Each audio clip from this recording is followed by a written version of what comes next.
Hi everyone, just a reminder, if you guys haven't watched the 200 subscribers video yet, there's a survey in the description for my 200 subscriber special. If you guys want to go check it out and just fill it in so I can decide what to do for my 200 subscriber special, that would be great. The survey is in the description, go fill it out. I'll pick my 3 favorite submissions and you all can vote on them. I might even live stream it for you guys and we'll decide together. As I said in the previous video, the 200 subscriber special might take a really long time to do depending on what it is.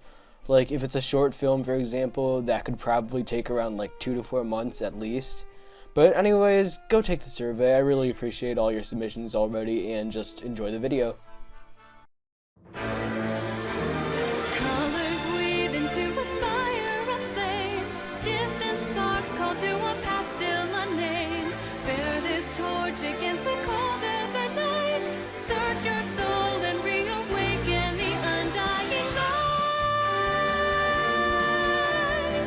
Animal Crossing as a franchise has always been kind of weird to me. I never got any of the previous games, but since the year has been so goddamn dry, and right now for Switch games, I had either Pokemon, which I heard was bad, Tokyo Mirage Sessions, which I have no interest in, or this, and I think you already know what I instantly chose.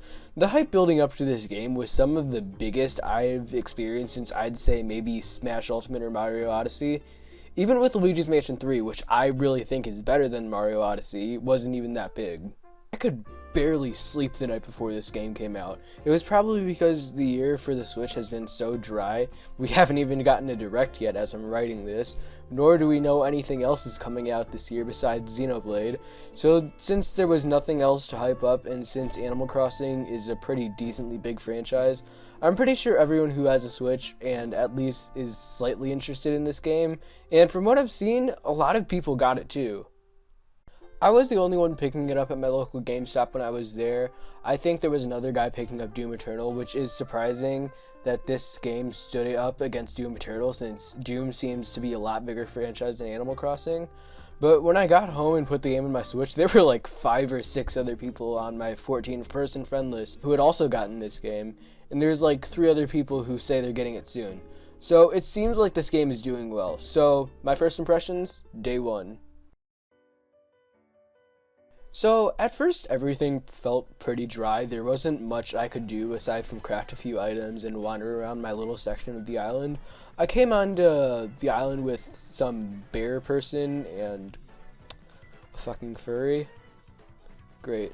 It's one of these games. So they had me put down my tent, which I like the whole camping aspect of the game at the beginning. If you guys don't know this, I'm in Scouts and we usually go on campouts every month, but the whole coronavirus shit has gotten in the way of that, and I haven't been camping since, God, November? October? I think it was October. So they had me go back to the center, place down the cat and bears tents, and then they had a bonfire or something, and they gave me some sleeping pills or something. The next day in game, the game actually begins. They had me name my island, and you already know I named it West Korea. I was thinking about naming it Corona Island, but that would only be significant for a while, and then the whole coronavirus stuff would just pass over and it would be dumb. So basically the first thing I did when the game lets you go off was collect weed. I became a fucking weed farmer, and then I sold it to the raccoon's kids.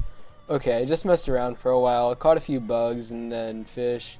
It's cool how bugs and fish only come out during certain times, which kind of gives the game a reason for you to always come back. So I kind of got addicted on my first day, and I think I played like 5 hours straight. And basically, I grinded for the Nook Miles, which are basically like the reward system in this game, and I paid the tent, and then I paid off the tent and bought a house. And that was the end of day 1, because everything else, being the airport, museum, and house, you have to wait till the next day. I tried going on at midnight too, since it was a new day, but I looked it up, and apparently the new days in this game start at 5 a.m. Why? I think it's because the raccoon wakes up at that time, I'm just assuming. And that was basically my first day in a nutshell. Anyways, this game is like unusually satisfying, probably the most satisfying game I've ever played. Like, I know what Animal Crossing is, it's like building a town and stuff, watching the community grow, and holy shit are all the little tasks in this game so much fun to do. I haven't tried any of the co-op things yet on day 1, and I won't be trying it for the rest of this. The online function was still locked on day 1, so I never really got into that. And another part I love about this game is the custom designs. I made a Dear Evan Hansen polo and that was about it.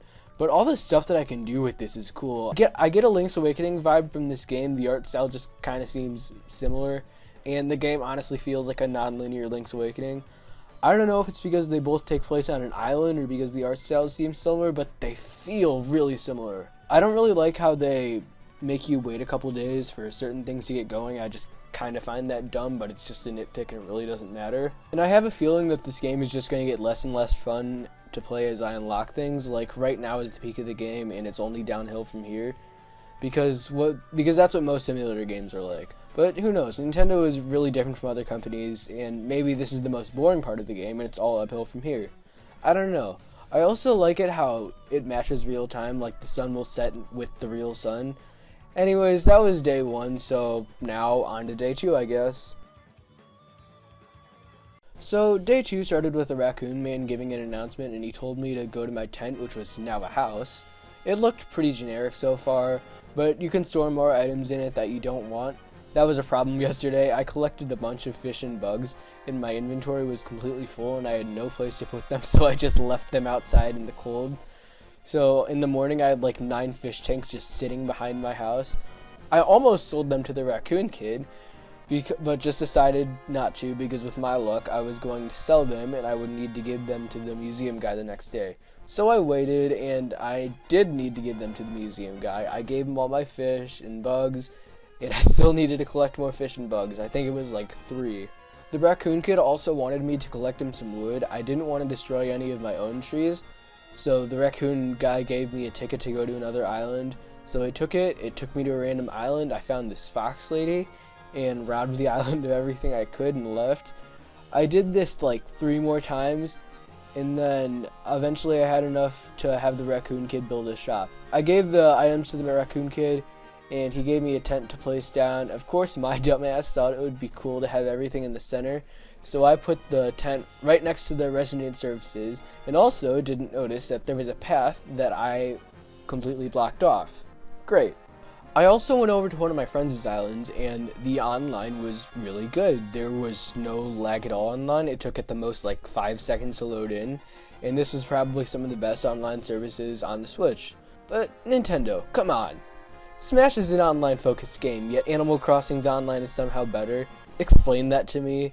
But, you know, I'm not complaining about how good Animal Crossing's online is. I still didn't have anyone over yet because of the corona shit, so I didn't try the local multiplayer. But the Random Island Tour was a really cool feature. It helps you get resources, and I recommend you do it as much as possible. And it also helps you get new villagers, too, and that's also really helpful. I also planted a tree and was a dumbass and tried to water it, looking up later to find out that you don't water trees in Animal Crossing because that makes sense, you only water the flowers. Basically, I destroyed all the trees I went to on most of the islands that I went to. I stole a few palm trees for the road. A problem that I've found with this game is how long it takes to craft something, or at least you can't craft multiple things at the same time. It's a really small nitpick, but kinda annoying to me. Anyways, on to day 3. So it turned out that the museum still isn't open after they started building it, but I don't have to hoard everything inside my house, which is really nice. Basically, I have to sell my soul to the Nook Man to get out of debt.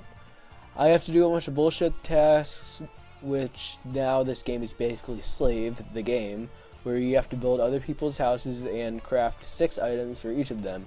You also have to craft a bridge, and honestly, this never really got boring. Sure, it was annoying as hell when I had 4,000 Nook Miles, only to have to bring that down to 2,000 because I needed resources and had to go to a new island when I was so close to getting that extra 3rd row of items. But no, Tom Nook goes, fuck you. And then I have to collect all these resources that I really don't want to take from my own island, so I have to go to another person's island. And I had to trade for certain resources because I really didn't feel like spending Nook Miles on them to get them on my own.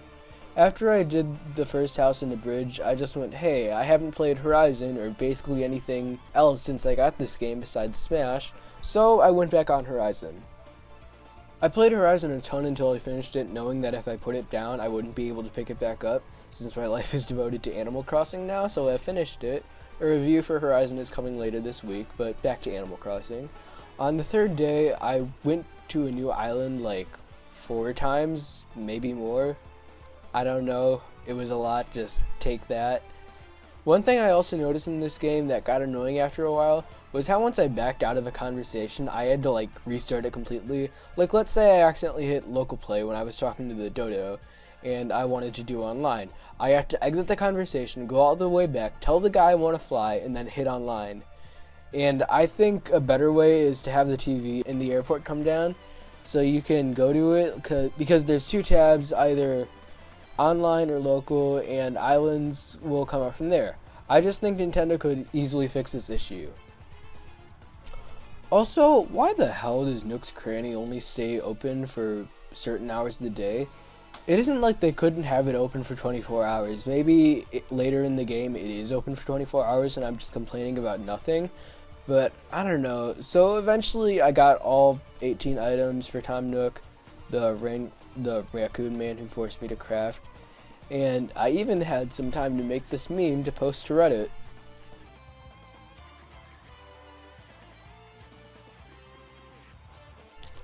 I watermarked it with the subscribe to Kim Josh June because there was originally a watermark in the picture, so I replaced it. But yeah, that was basically my 3rd day on the island, so now into my 4th and final day of this video. So the museum finally got built after 2 days. My collection and stuff I hadn't put in yet was digging a hole in my storage in my house. But the 4th day, at first, it seemed like there wasn't much to do aside from building the museum. The museum was really cool and everything, but it just seemed like that was about it. I went to the resident services tent and Tom Nook started a customization workshop. I gathered the materials like the good slave I was and created a green wardrobe. I also met some hippie guy who kidnapped me and took me to his island. Okay, that really didn't happen, but you kind of get the idea. So I went to his island hoping to chop down some trees for Nook Miles' objective, but that didn't work. My friend made me get on PS4 with him, so I played Animal Crossing while playing on the PS4. I didn't do nearly as much as I did on previous days on day 4, but I think I did a pretty good amount. I got 5,000 Nook Miles, so I could finally have a 3rd row in my inventory, and it helped so much. I messed around with the customization feature for items in the game, and it is really cool how you can put your own designs on objects. I'll show you an example at the end of the video. I caught a few more fish, got attacked by those scary ass bees, and that was about it. I also looked to find out that I had played over 20 hours of Animal Crossing. Holy shit. And yeah, those are my first 4 days in Animal Crossing, so here's my thoughts. Animal Crossing New Horizons is not only the most satisfying game I've ever played, not only one of the most fun games I've ever played, not only one of the most beautiful games I've ever played, but it's easily the most addicting game I've ever played. The entire weekend I had this game, I just could not put it down. There was always something for me to do to keep coming back, and I just loved it. And this game literally could not have come out at a better time. During all this coronavirus junk and everyone's looking for escape from it all, especially during the quarantine all my friends and I have been going through. This game is just the perfect escape during this time. I'll definitely be playing Animal Crossing for a long time, and I basically have no reason to go out and buy Resident Evil 3 now that I know I'm not going to be able to beat that and play Animal Crossing at the same time. So now I'm definitely not going to. If you haven't gotten Animal Crossing yet, I really recommend it, especially if you're into village builder games like Clash of Clans or The Sims, or have played it and enjoyed any previous game in the franchise, or got addicted to Minecraft, because honestly, New Horizons is pretty similar to Minecraft. The online is next to perfect, and you will literally get mesmerized for hours playing this game, and then find out that it's 3 in the fucking morning. This game is like crack for little kids, and I'm suddenly happy I have school off now so I can just spend my days playing Animal Crossing and just getting addicted. Basically, this game may seem like it requires a lot of time to enjoy, but to be honest, you can enjoy it only if you play like 5 minutes a day just to check up on your village. Although, if you play this game, you're more than likely to get addicted, and I know it's a Switch game, but holy shit does this game look good. It's not super detailed or anything. I mean, the trees sway with the wind, but that's about it. But this game just reminds me of Link's Awakening and how it looks so good. They both have pretty similar art styles in my opinion. The game has an amazing online that is next to no lag.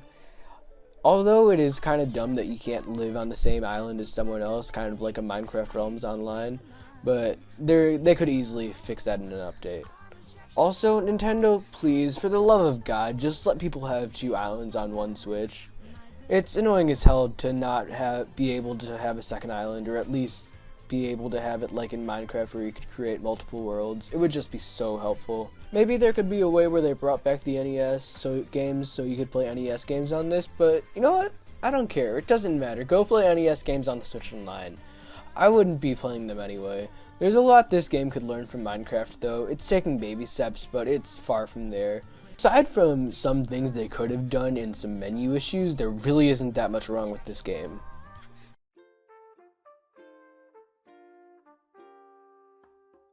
I'm gonna give the graphics for this game a 10 out of 10 because holy shit, does this look better than this.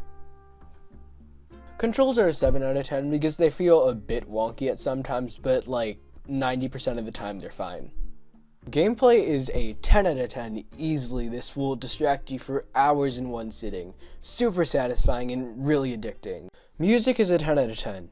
It's Animal Crossing music. It's great. And I really don't want to give Animal Crossing a score because I'm so close to the beginning, and you guys are going to get really pissed at me if I don't. So still, it's an amazing game, and I would definitely consider it to be another must-have on the Switch. But basically, Animal Crossing New Horizons is as good as Animal Crossing games get.